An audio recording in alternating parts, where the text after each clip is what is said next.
citado em algumas ocasiões na escola, mas nunca foi realmente mostrado a grandeza dele e a importância dele. E eu tenho que admitir que depois que eu li sobre esse cara, eu virei fã dele. Então, iniciaremos o novo quadro falando dele, Francisco, mais conhecido como Zumbi dos Palmares.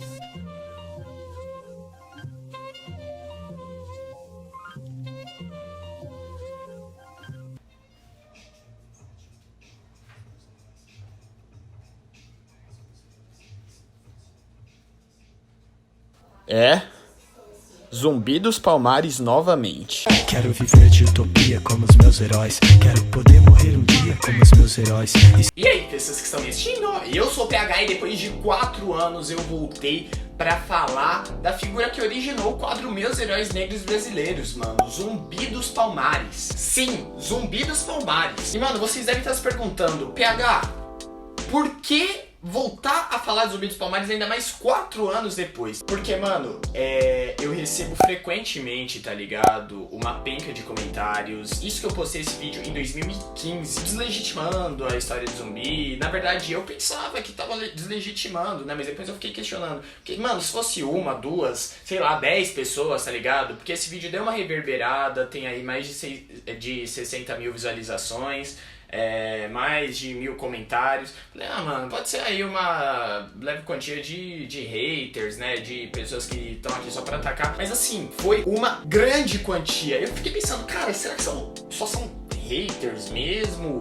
Ou será que eu tô passando a informação errada? Isso fez eu questionar e me aprofundar. E, mano, juntei com o historiador, tá ligado? Eu fui, mano, pra vocês terem noção, eu fui até o quilombo eu tive a oportunidade, né, na verdade, de ir até o quilombo dos Palmares, mano. Eu fui lá na Serra da Barriga, tá ligado? Lá em Alagoas. Cara, foi uma experiência incrível assim, mas enfim, chegamos numa conclusão e eu vou falar ela aqui pra vocês, passo a passo. Será que Zumbi foi herói ou não?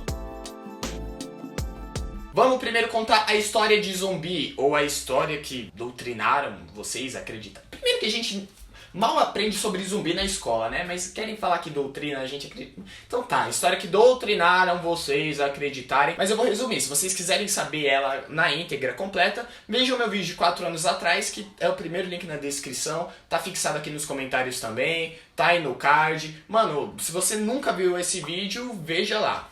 Demorou? Resumidamente, Zumbi nasceu no ano de 1655, né, lá pela região de Alagoas. Quando ele tinha seus 6, 7 anos de idade, ele foi capturado e levado a um padre que o apelidou, o batizou como Francisco. Além de o ter criado, educado e ensinado álgebra e as línguas que ele sabia, tá ligado? Que era latim e o português. Quando ele tinha por volta dos seus 15 anos, ele fugiu e foi parar onde era o quilombo dos Palmares. É muito importante a gente saber que a nomenclatura quilombo, né, foi utilizada futuramente. Antigamente era chamada de mocambo. Na verdade, haviam mocambos dentro do que era Palmares. Porque, mano, eram vários, tá ligado?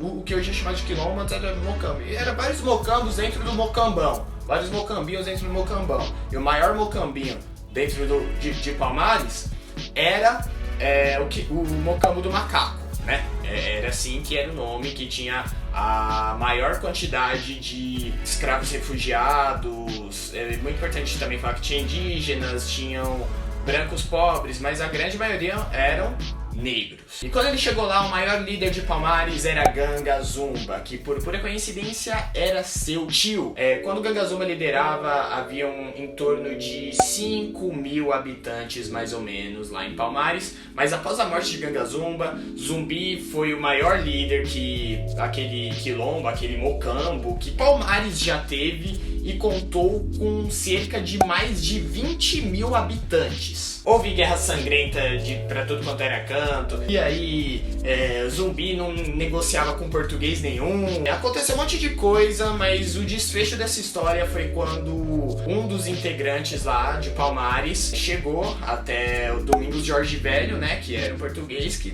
cara, tava na seca ali pra pegar Zumbi. Pegou, degolou e deixou sua cabeça exposta em praça pública. É muito importante falar, mano, que desde aquela época, todos os registros que tem zumbi, até seus seguidores acreditavam que ele era imortal. E esse ato de deixar a cabeça dele exposta em praça pública foi justamente para mostrar para as pessoas que, mano, acabei aí com a alegria de vocês, certo? Ele morreu, quero ver esse zumbi vive mesmo, mas acreditando sob o ponto de vista que zumbi foi uma figura de resistência, tá ligado? Mano, é óbvio falar que ele... o sangue de zumbi, tá ligado? O espírito ainda corre. Partindo desse ponto que doutrinam a gente a acreditar. A população que ocupava Palmares era chamada de República Palmarina. Ao todo, os quilombos chegaram a cobrir uma área de 350 quilômetros de norte a sul em terras que hoje pertencem ao estado de Pernambuco e ao estado de Alagoas. E poder estar aqui, mano, no lugar onde Zumbi estava, no lugar onde Dandara estava, em árvores que puderam ver todo esse passado, é algo indescritível, mano.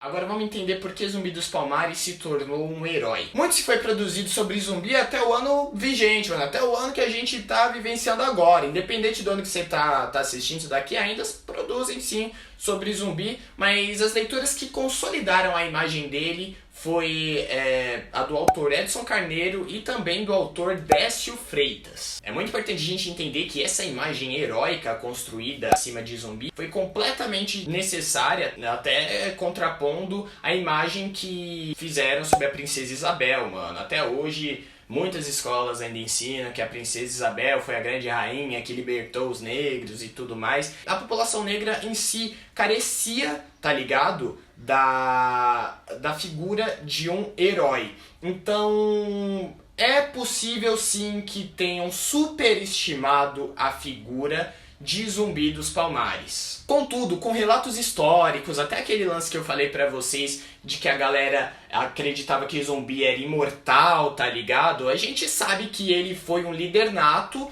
e que, mano, na época em que ele governou foi a época que o Quilombo dos Palmares, né, ou Mocambo, mais encheu de gente, mano. Tinha mais, podia ser considerado, mano, uma nação ali, era a nação de Palmares, né? Porque tinha mais de 20 mil pessoas. Então que ele era um líder nato e que tinha o respeito da população que o seguia, é fato.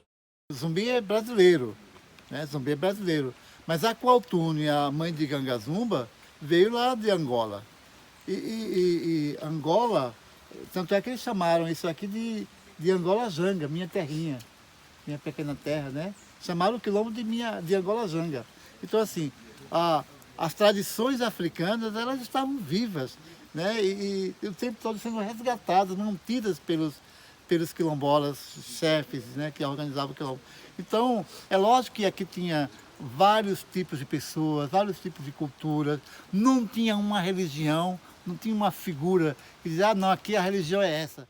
Agora, por que começou a vir essa ideia de que ele escravizava uma população? Pra falar a real, essa ideia é bem recente e veio à tona no ano de 2007, após o livro Divisões Perigosas, Políticas Raciais no Brasil Contemporâneo. E assim, mano, esse livro foi escrito por antropólogos de grande renome, mas é importante a gente saber que foi um livro de afronte às discussões de políticas públicas voltadas à população negra que estavam sendo discutidas, né, na época. Então lembrem-se de que essa discussão é recente, mano. Foi em 2007 que começaram a trazer à tona essa história de que Zumbi não foi herói de bosta nenhuma, era um senhor de escravos, mas o que potencializou essa teoria, esse discurso, foi o livro escrito por Leandro Narlock, Guia Politicamente Incorreto da História do Brasil. E aí é que tá o nosso problema, meus amigos, porque o próprio autor diz que analisando fatos documentais é muito óbvio,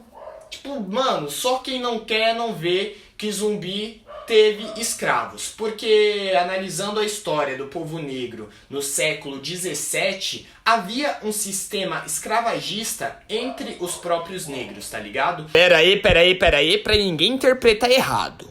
Negros de origem africana e em algumas tribos. Então, partindo desse pressuposto, ele, falou, se os negros tinham um sistema escravagista, Zumbi dos Palmares era líder do quilombo naquela época, obviamente, ele era um senhor de escravos. Você capturou verdades. Sim.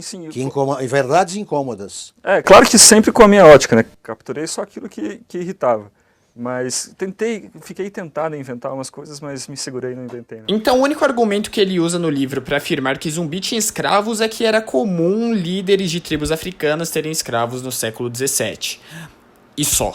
Só que ele não fala como funcionava esse sistema escravagista entre os próprios negros, como que isso daí funcionava, os próprios quilombos. É possível que sim, tiveram escravos, mas eu vou explicar pra vocês antes que vocês se assustem, tá ligado? Tem um time aqui, tem um time aqui. Esse time ganhou desse, uma pessoa desse time vai virar escravo dessa, mas não ficar levando chibatada, aquilo que a gente conhece como escravidão. É um tipo de escravidão doméstica que a pessoa vai ter que pagar prendas, mas tem um prazo de validade, pode continuar com a sua família, não vira uma propriedade daquela pessoa. Por que é chamado de escravo e não de empregado? Porque a pessoa não escolheu estar ali. Ela foi para ali porque ela perdeu a guerra.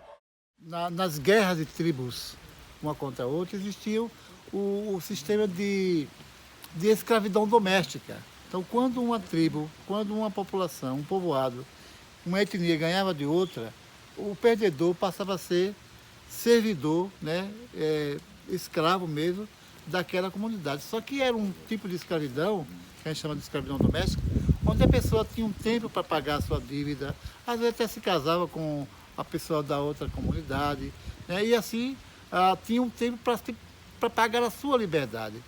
Enquanto autores como Edson Carneiro e Décio Freitas, eles, tudo que eles escreveram foram a partir de documentos históricos. E autores como o Leandro Narlock, os escritores do Divisões Perigosas, rasgaram todos esses fatos históricos e pegaram outros fatos que não fazem nem parte da história de Palmares, mas fazem parte da história de África e fizeram uma embolada. E é isso, cara. Então, assim, se você quer acreditar no que falam, que Zumbi era um senhor de escravos, você está no direito, mas é muito importante saber que isso foi baseado em hipóteses e teorias da conspiração, tá ligado, mano? E, sinceramente, pra fechar essa discussão, o questionamento, o título do vídeo, se Zumbi foi herói ou não, pra mim, toda a representação que há no legado em que ele deixou, na liderança que ele teve, Zumbi, pra mim, continua sendo um herói. Então, nas grandes histórias que acontecem no mundo afora, normalmente quem escreve essa história não é o nativo, né? Não é o protagonista. Normalmente é o suposto vencedor, né? No caso do colonialismo aqui, quem escreveu a história foram os caras que vieram lá de Portugal e ganhavam dinheiro fazendo essas coisas. Pedro Vaz Caminha, por exemplo, escreveu várias besteiras, né? Que os bugres cediam suas esposas, suas filhas para folgarem, quando na verdade a gente sabe que houve um estupro coletivo, né? Um extermínio dos seus maridos e de seus filhos. Então, o suposto vencedor, ele conta a história do jeito que ele melhor lhe convém. No caso do Quilombo dos Palmares não foi diferente. Zumbi está em você. Zumbi está em mim. E Zumbi está em todos esses heróis negros do Brasil que eu vou citar durante esse papo. E é isso, galera. Agora eu quero que vocês deixem aqui embaixo nos comentários se vocês consideram o Zumbi um herói, se vocês não consideram ele. Deixem tudo aqui, certo? Vamos conversar, vamos debater. Esse é um vídeo que tá sendo um descarrego fazer 4 anos depois, porque, mano, se eu não postasse esse vídeo ia tá faltando alguma coisa. Então, é isso. Eu espero mesmo que vocês tenham curtido. Muito obrigado pela audiência.